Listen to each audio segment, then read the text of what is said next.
It's that time of year again. Time to set your clocks back. Seems so long ago when it was spring and you had to spring them forward. This video is to let you know that not only do you change your clocks, but you should also check your smoke detectors and your CO detectors as well. Not just to change the batteries, but also for expiration, because they do have a certain life. I believe it's 10 years.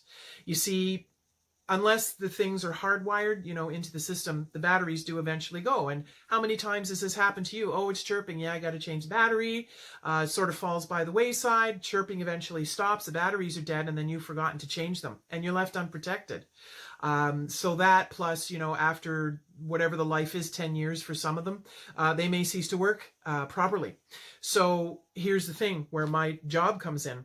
Not just for yourself. If you have any elderly friends, neighbors, or relatives, please check theirs too, because in this line of work, when I do a first visit, there is a health and safety check that needs to be done. I also scan at each visit, but this is the initial one. And on there is a line that says, there's a working smoke detector and CO detector in the house. Most people just check that off, but I'm the kind of anal retentive one who actually grabs a broomstick and tests it. And in the 25 to 30 of those I have done, there have been 9 times, 3 this year alone, where they did not work. Unacceptable to me. I was not going to wake up one morning and find out that one of mine died in a house fire because their smoke detector was not functioning. Now, there are reasons why that happens. One was hard of hearing. It starts to chirp. They won't hear it.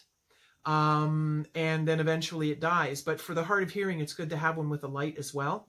Another case was where someone was legally blind, and I was in there, and it wasn't during a first visit, it was just a fill-in, and I walked in and I saw it, and something went off in my head, and I said, "May I test that, please?" And they said, "Sure."